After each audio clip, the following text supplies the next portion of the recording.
Aprendo en casa.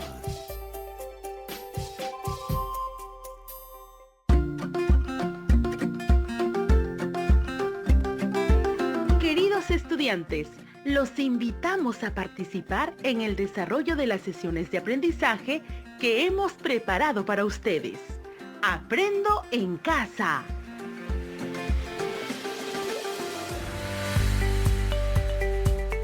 Buenos días a todas y todos los estudiantes de tercero y cuarto año secundaria que están atentos a la radio. Bienvenidos a su programa Aprendo Ciencia y Tecnología en Casa. Soy Wilfredo Palomino Noa y junto a Rocío Solano Mendoza les acompañaremos el día de hoy. Este es el último programa del mes de junio, en los que estamos buscando comprender que los cambios que ocurren a tu cuerpo y a nuestras emociones se debe al funcionamiento del sistema neuroendocrino. Buenos días, Rocío, tu saludo. Buenos días a todas y todos. Igual para mí es un gusto de compartir este espacio radial.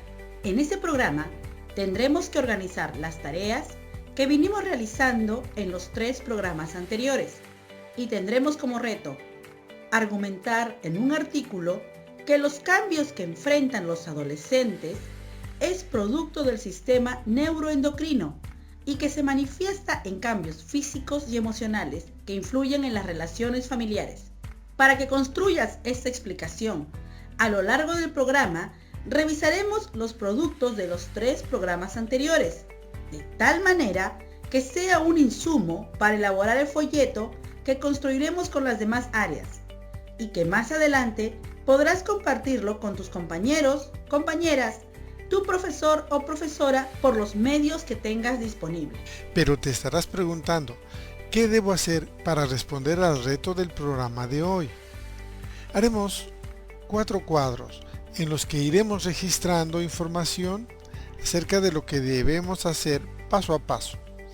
En el primer cuadro registraremos las ideas que te presentamos en el primer programa y en ese responderás a la pregunta ¿qué es un adolescente y qué cambios se presenta? En el segundo cuadro utilizaremos información científica que te ofrecimos en el segundo programa, que describe las partes del sistema endocrino que es responsable de la fabricación de hormonas y que generan cambios en la adolescencia.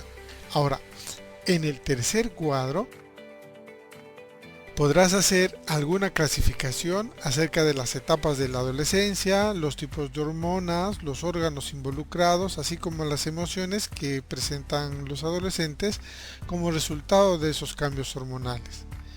Y finalmente, en el cuarto cuadro, y con base en la información de los cuadros anteriores, tendrás que escribir en un máximo de 3 carillas de tu cuaderno qué es la adolescencia, que describas cómo el sistema neuroendocrino influye en los cambios y cómo se manifiesta esos cambios en tu cuerpo y en tu forma de ser.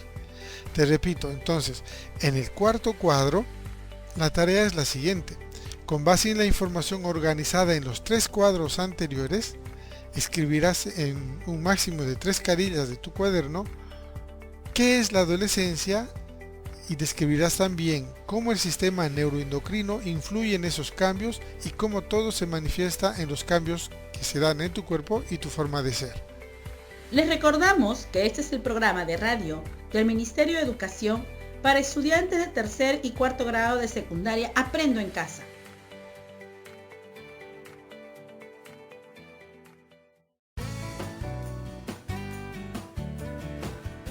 Queridos estudiantes, en el primer programa tuvimos como reto identificar los cambios que están viviendo en esta etapa y con base en las ideas clave que mencionamos en ese programa tenían que elaborar un cuadro con la lista de esos cambios.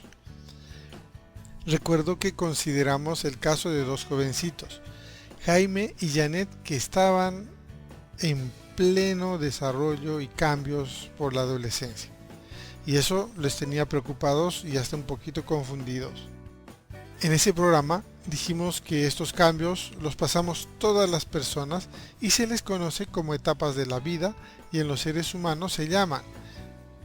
Primero, la etapa prenatal es la que incluye los momentos en los que en los que aún un niño no ha nacido y está viviendo dentro de su mamá. Una segunda etapa, que es la etapa de la infancia, que se inicia en el momento de nacer y termina alrededor de los 3 o 4 años. Luego viene la etapa de la niñez. En esta etapa la vida es la que se presenta más o menos entre los 3 y 11 años. Luego viene la etapa que nos interesa, la adolescencia, que se vive entre los 11 y 17 años. Luego viene la etapa de la juventud, aproximadamente entre los 18 y 35, y la etapa de la adultez, que es cuando se supone la persona está madura, que va desde los 36 a 65 años, y la etapa de la ancianidad, aunque ahora le conocemos como adultos mayores, que comienza después de los 65 años. Así es, queridos estudiantes. Queremos recordarles que si ya comenzaron a vivir esos cambios en su cuerpo y su forma de ser, tranquilos, todo estará bien. Solo están iniciando una nueva etapa de su vida, pero deberemos estar atentos y atentas para poder hacer frente a esos cambios de tal manera que nos hagamos mejores personas.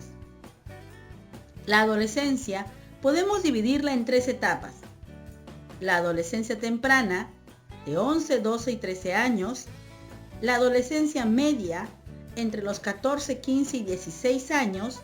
Y la adolescencia tardía, entre los 17, 18 y 19 años. Así es, Rocío.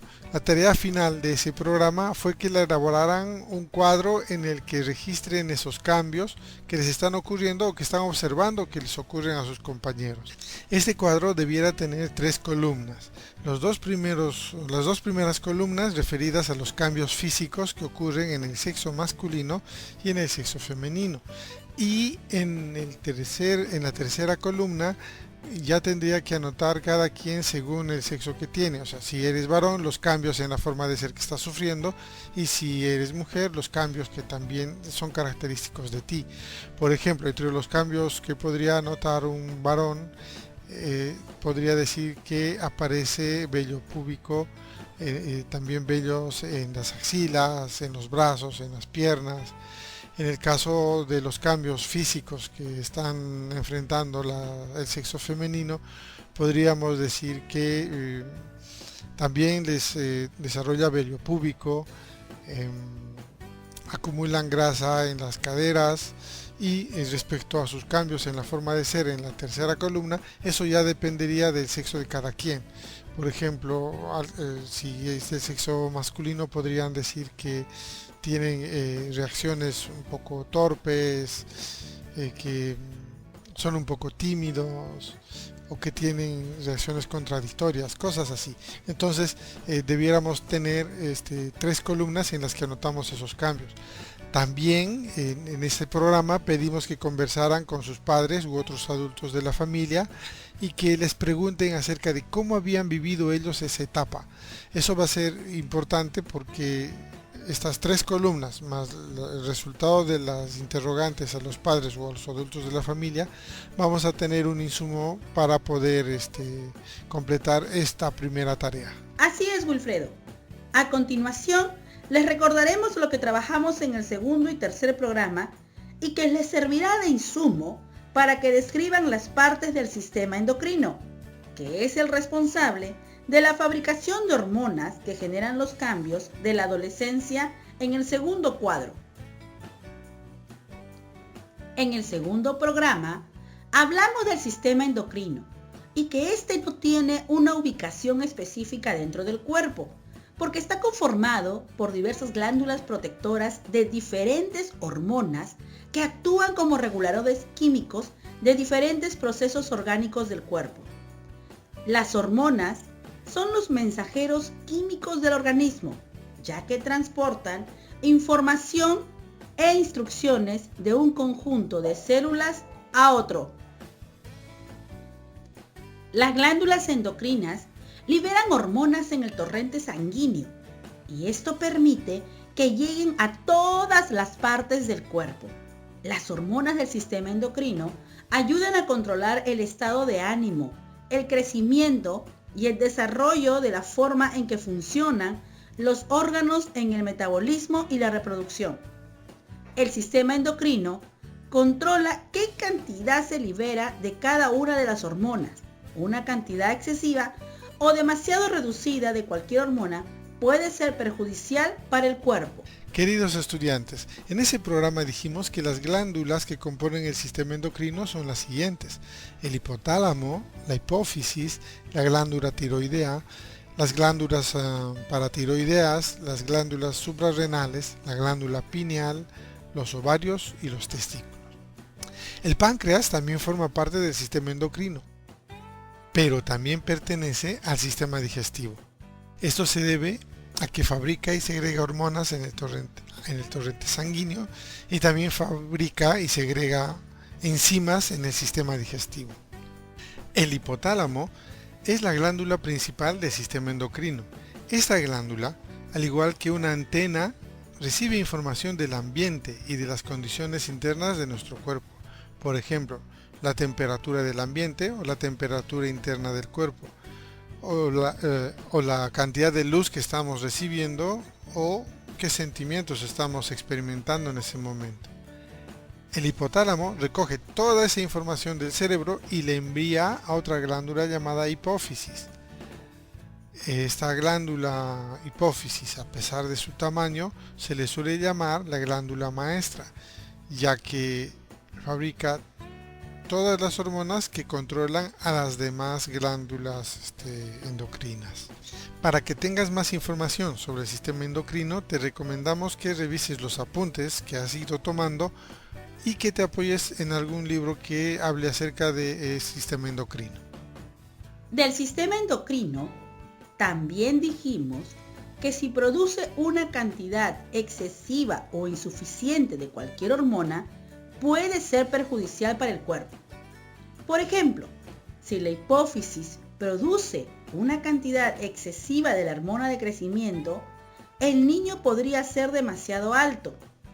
Si produce una cantidad insuficiente, el niño podría ser anormalmente bajo.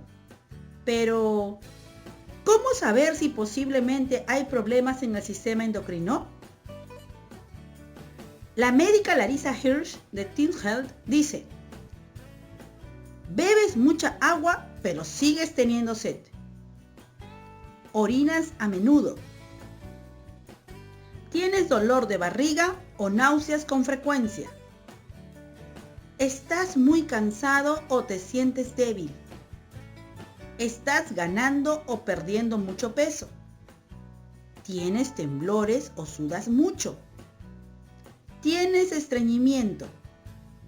No estás creciendo o no te estás desarrollando según lo que cabe esperar.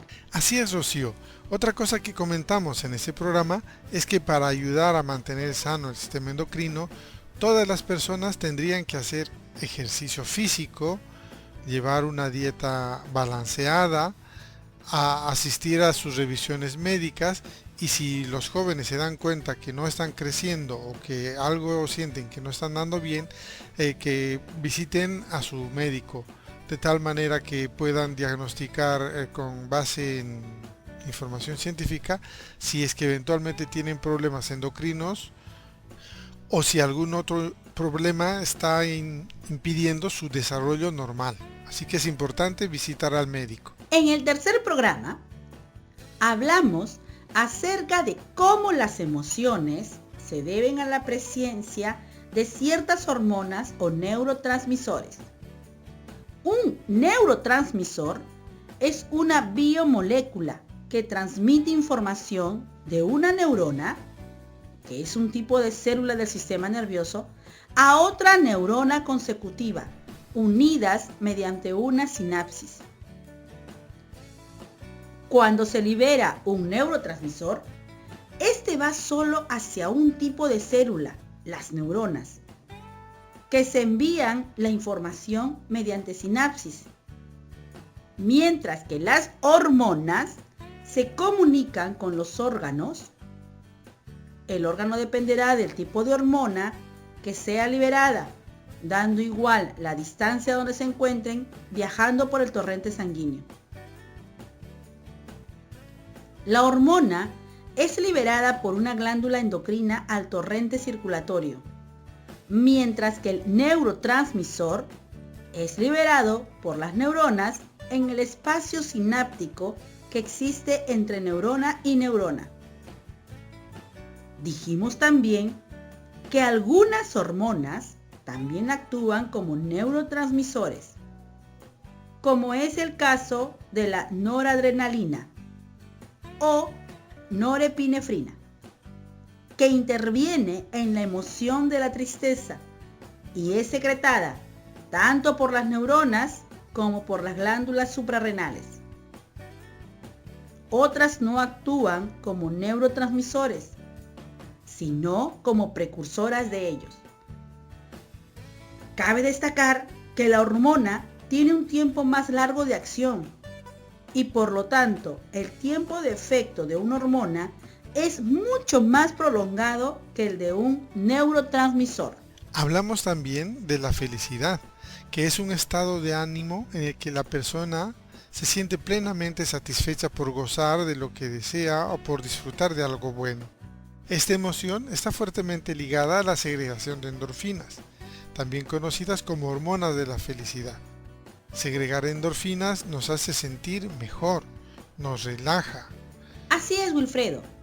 También nos ocupamos de la alegría, que es producida gracias a las endorfinas y la dopamina. La dopamina se encuentra mayormente en el sistema nervioso autónomo, que se encarga de la regulación de las funciones viscerales involuntarias del organismo, por ejemplo, los latidos del corazón.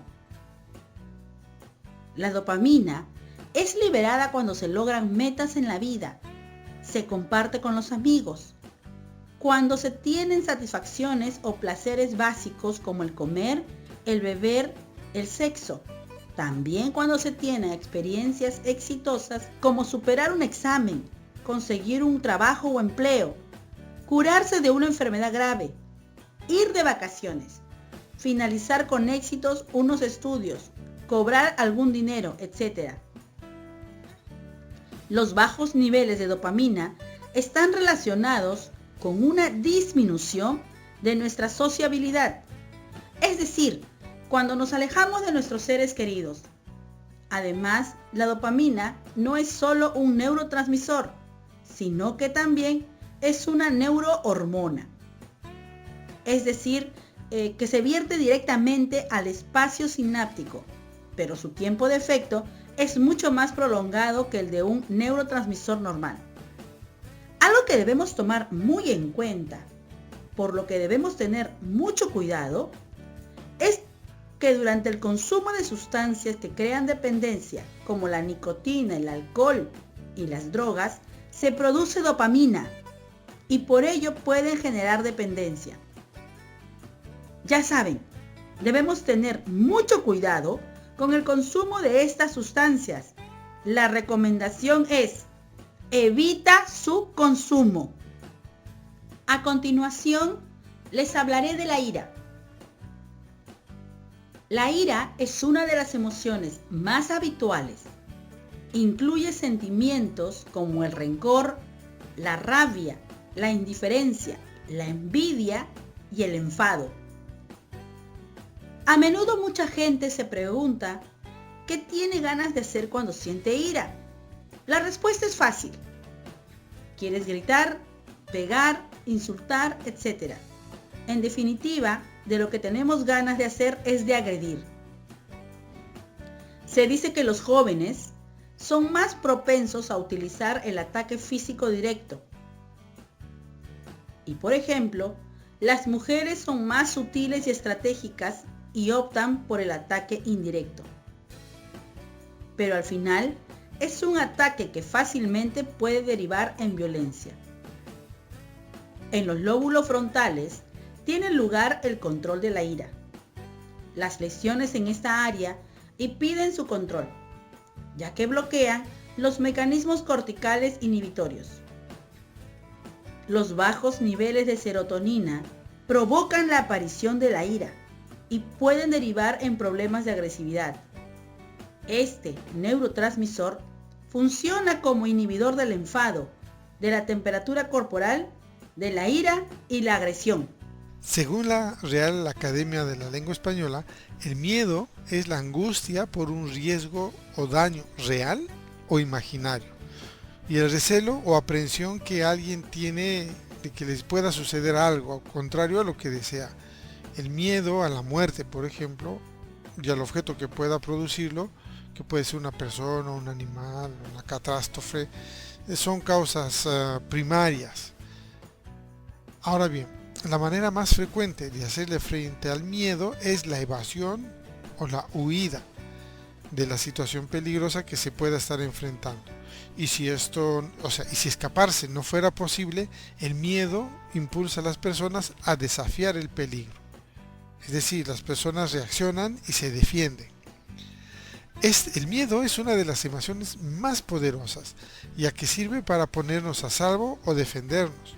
La causa de que sintamos miedo es la mezcla de 3 neurotransmisores y su influencia. Esos neurotransmisores son la dopamina, la serotonina y la noradrenalina, así que no se te olvide. Ahora hablaremos de la tristeza. Normalmente la tristeza suele producirse por la pérdida de algo o alguien que valoramos como primordial, por ejemplo la salud, los bienes materiales o un ser querido. También se consideran pérdidas la separación, el divorcio, una enfermedad grave, el desempleo o la vejez. Pero muchos estudios confirman que la tristeza más grande es la muerte de un ser querido. Posiblemente la tristeza más grande de todas es la que se produce cuando una madre o un padre pierden a su hijo. Sufrir esta emoción en nuestro cuerpo provoca un bajón de energía en nuestro organismo, una baja efusividad y una baja propensión en las relaciones sociales. En numerosas ocasiones, la depresión es confundida con la tristeza, pero es necesario saber que están fuertemente unidas. La disminución de los neurotransmisores noradrenalina y serotonina en el cerebro es la responsable de la aparición de la sensación de pena o tristeza. Los niveles bajos de estos dos neurotransmisores producen el efecto de pena y de debilidad mental. Esto se explica porque la serotonina es responsable de mantener en equilibrio nuestro estado de ánimo, por lo que el déficit de serotonina conduce a un estado de ánimo triste. Te recomendamos que busques información respecto a esto de lo que te acabamos de contar en los libros, ya que hay más detalles que seguro podrían interesarte y con todo lo comentado trabajes en el tercer cuadro. Les recomendamos que este es el programa de radio del Ministerio de Educación para estudiantes de tercer y cuarto grado de secundaria Aprendo en Casa. Ya casi estamos a punto de terminar el programa y debemos recordarte que los 3 cuadros que hemos querido reconstruir como repaso de las sesiones anteriores nos servirán de insumo para elaborar un 4.º cuadro al final de este programa de radio, ya que con base en la información de los 3 cuadros anteriores, en un máximo de 3 carillas deberás escribir en tu cuaderno qué es la adolescencia, deberás describir cómo el sistema neuroendocrino influye en esos cambios que trae la adolescencia y cómo se manifiesta esto en tu cuerpo y en tu forma de ser. De esta manera elaborarás información que te permita comprender que los factores biológicos característicos del proceso evolutivo que viven todas las personas, ya sean adultas o que estén en pleno proceso de la adolescencia, influyen en las interacciones al interior de la familia. Por eso es importante que esto que vas a producir se utilice en el folleto informativo Conviviendo Feliz con mi Familia.